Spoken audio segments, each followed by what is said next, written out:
So one very crucial aspect when it comes to the training of the ankles and also the training of the entire feet actually is the shoes that you are wearing. And so now that we have this superior ankles and feet course in the Athlete 20XX, where we are really focusing on training this ankle in the best possible manner, it really matters also what you are actually wearing. So I'm wearing barefoot shoes, and like every time I'm doing training now, it doesn't matter actually if I'm training specifically ankles, if I'm training legs or lower body, I'm training with barefoot shoes every single time, or in some occasions also without any shoes, so completely like bare feet. And the reason for this is that I've simply, in my experience, without talking about any kind of science or anything, just in my experience, this gives the best possible like feel for me personally into the muscles here. And it feels like I have the most actually stability in my ankle when I have very flat and free moving, for example, soles of the feet. So, and this has been something that I've done already for at least 15 years. Like I cannot even remember exactly when I started to like go more into this type of bare feet style training. This happened very early. Actually, I can remember probably one of the kind of, how to say, like motivators for me for this was that when I was in the elementary, it was either elementary school or junior high school, and I had actually stress fractures in my leg, and I think it was around the shin somewhere close to the knee. So at that very young age, and I wasn't even really moving that much, I had stress fractures. And this was probably from just doing any kind of jogging or running in the school when we had like sports classes, or any kind of running actually that I could have been doing. But I was always running, of course, with the normal regular style where, you know, the heel touches the first, so you have the heel strike. And when I had this, you know, I of course didn't know what was causing it. It was just like kind of thought that this is probably even normal. My dad was, for example, a doctor, and I just remember we went to the hospital and to get it checked, and they find out these microfractures that usually come from the overuse. But think about that, that is not normal. You're not supposed to have just out of the blue like stress fractures in your leg. So I think this was one of the, even though at this point it still took many years for me to go into actual barefoot training, I think this was kind of a pinnacle moment which affected me later, thinking, no, there must be something wrong with the way I'm actually running and moving my body. So going forward from there, I cannot remember the exact point at which I then realized that I need to take away the shoes. I probably just start to feel like the shoes, they just don't feel good. I didn't feel good in them, my training didn't feel good in them, and my legs didn't feel good when I was utilizing normal shoes, even in day-to-day life actually. So I can remember very vividly actually when I first realized this, and I was like, there was no barefoot shoes available, and I didn't even know that barefoot shoes existed. So what I did was I just threw away my shoes, and for example, when I went to walk our dogs, I was walking bare feet on an asphalt, and I remember getting these very weird looks from people who were like walking opposite to me. There was just checking like this crazy guy who was walking like without any kind of like shoes, just completely bare feet on hard asphalt during a summer day. So this of course is also a little bit risky, you know, you can hurt your feet or something, but this was the initial touch that I had to it. I was just like, I just wanted to not use the shoes anymore for some reason. So then, of course, barefoot shoes started to get into the market. I noticed them and I started utilizing them immediately. I've used many kind of brands over the years, for example, Merrell, Vibram, and currently my all-time favorite, I have to say, is the Leguana shoes. So again, maybe it's even pointless to mention, but I'm not being affiliated by any of these brands. I'm just going to recommend to you what I feel is good, or based on many years of experience with these shoes. So what makes the Leguana shoes for me great, that they were so you have training shoes, like these are great for training, and they were the softest, most flexible shoes imaginable. Like you can really like roll them around any way you want. So opposed to, you know, normal shoes, for example, that I have here, this is like an everyday shoe. It can bend from here, but for example, the heel part, it's really stiff.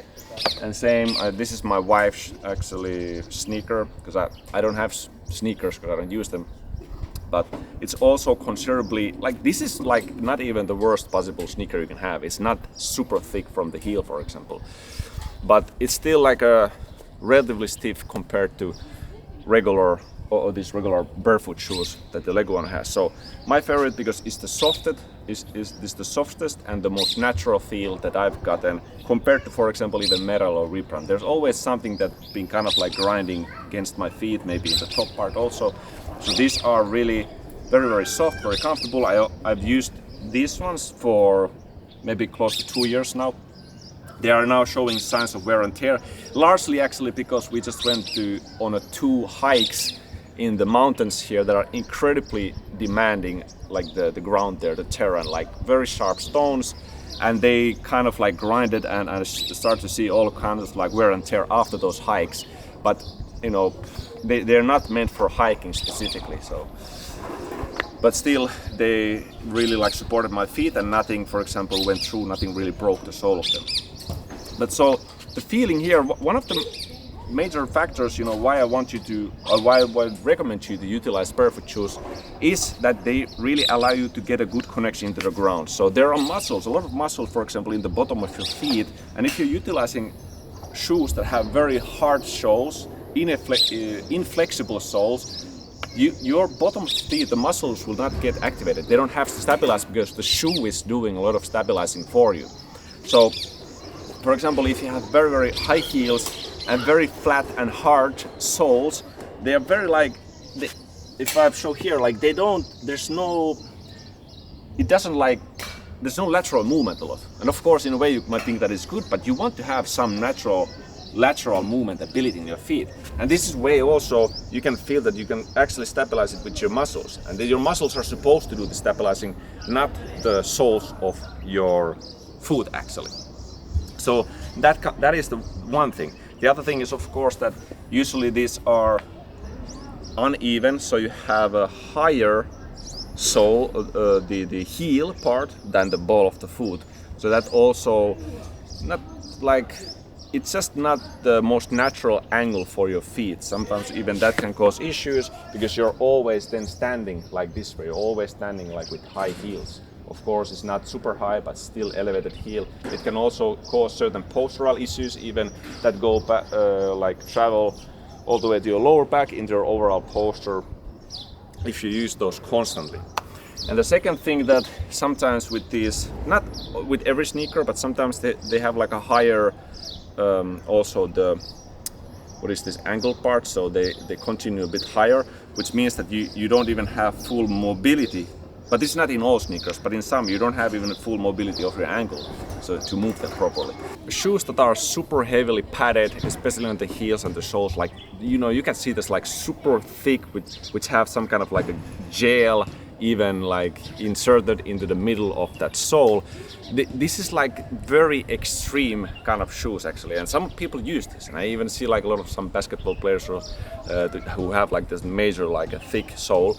You know, you need to an extent consider this kind of like using crutches actually, because you are replacing the natural softening through your own connective tissue, through your muscle, to your tendons.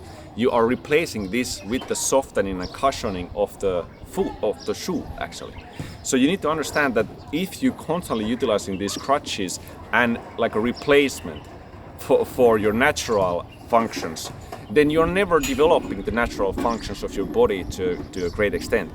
So even though I say, you know, it's okay to sometimes use these high heels, you must remember that if you never utilize barefoot shoes or you never train in barefoot, you will never actually develop your ankle probably to its fullest extent, and also prevent a lot of, for example, injuries and even these overuse issues. If you want to have the most athletic development in your ankle part, even in all the muscles, but also the tendons, as I mentioned, even the interligament area, and in the smaller muscles that are in your feet, like there's a host of muscles in your actual foot position that we never even think about, that are related to also utilizing the toes.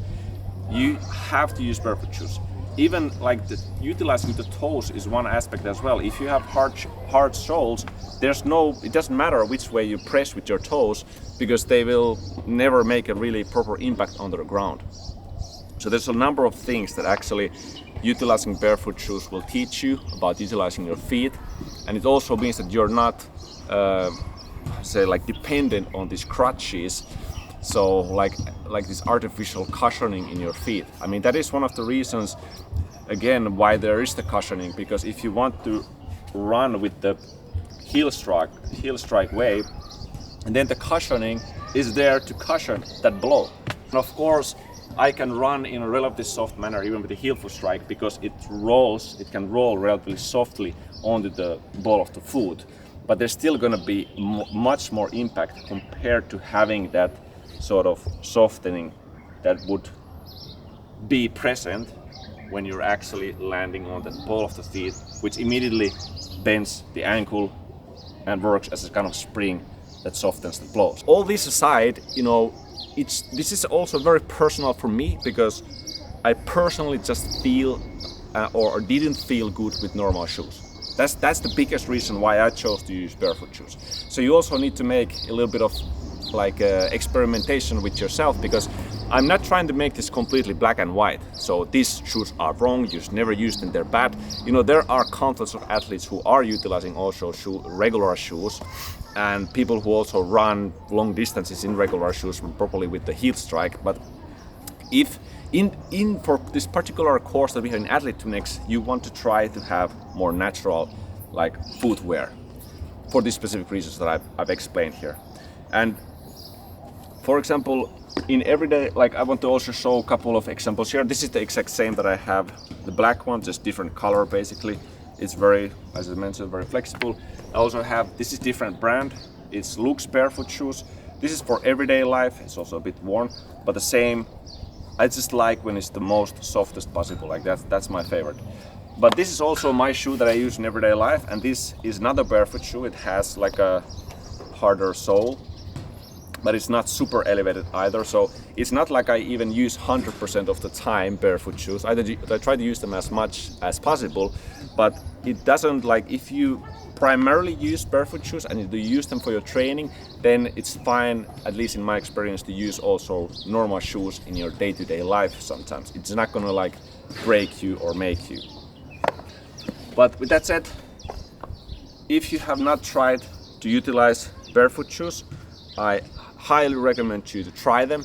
They can really change the way your ankle actually works, especially if you also change your running style. I've already mentioned about the forefoot strike and also the heel strike. So there's also a good thing to remember, that if you now suddenly change your running style, the impact that's going to be there is going to be incredibly hard. So if you normally run with your heel first, like this way, heel strike first, and then it rolls onto the toes, and you change it to this, where the forefoot and the middle foot strike first, your calves muscles will activate insanely much compared to the other style. So there's going to be kind of a transformational also period where you're going to maybe feel extremely sore in your calves, because this type of stimulus and the tendons, what goes to the tendons and the muscle, your body is just not used to that. So there's gonna probably be sort of adaptation. So you don't need to go and run immediately 10 kilometers or 5 kilometers. You can just start run a little bit, run a kilometer or 2, or even just 500 meters, and do these exercises with your barefoot shoes. You're gonna start to see more and more progress, and then you can increase the distance even in your running. I would say that this is really one of the keys that has been behind my own calf development. And going back to the childhood, when I said I had fractures, I also had knee pain. I have never had knee pain or fractures ever since I started or changed into the barefoot shoes. So it can be surprising key to also fixing injuries, chronic pains, and even just this type of issues in your body. So this is really a natural way of moving, natural way of running. This is also something I want you to understand. So there's nothing really to be afraid about it. It's only there's gonna be that bit of a shock now when you're transforming from your old way into this new way, or the old way to the old way. The barefoot running style, it is the old way, I think. It's the ancient way. Bottom line is, this gives you more options. Like I said, it's not that you never should run with the heel strike, you never can wear normal shoes, but you need to have the options for yourself to choose the best way for yourself. And in order to have the options, you need to explore both ways, the both extremes. Heel strike, forefoot strike, barefoot shoes, thick shoes, and then you know which you can actually use for yourself. You know, there's a reason why boxers, for example, many martial artists and Muay Thai fighters train with the jump ropes. A lot of the power and our springiness is based on that calf and also the Achilles tendon. When we really want to have the full development, we want to do a lot of exercise that actually utilize the springing quality of that joint.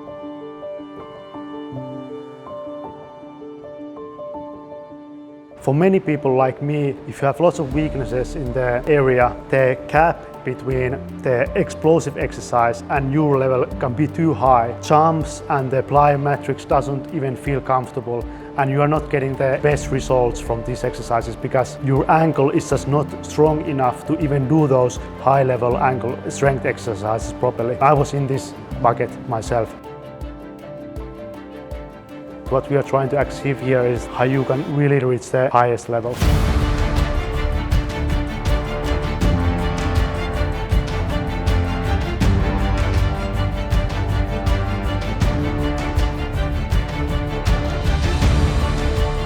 This is not just important in terms of athletics, this is important in terms of your overall health. Without the muscle, soleus muscle contracting, the blood will not come back circulating into your heart.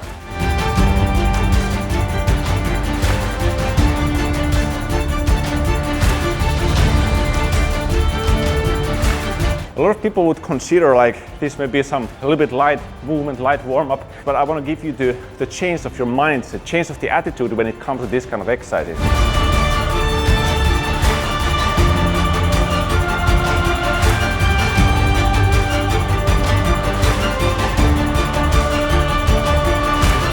Okay, I'm just jumping. No, it's like a serious exercise for developing your ankles. Just give it the time, the effort, and put in the work on training this.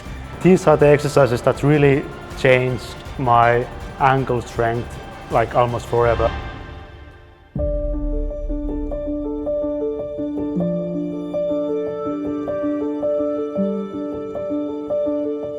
A lot of also people think that you're going to need to have some fancy equipment, some kind of resistant bands or whatever. In reality, in my experience for many years, you don't need any of this.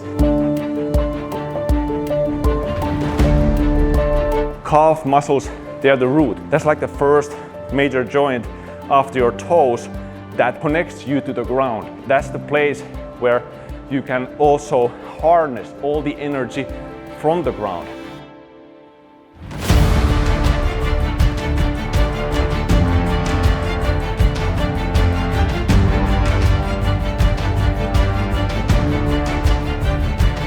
There's like a big difference between good toe and ankle mobility and strength compared to like the maximal high-level ankle strength.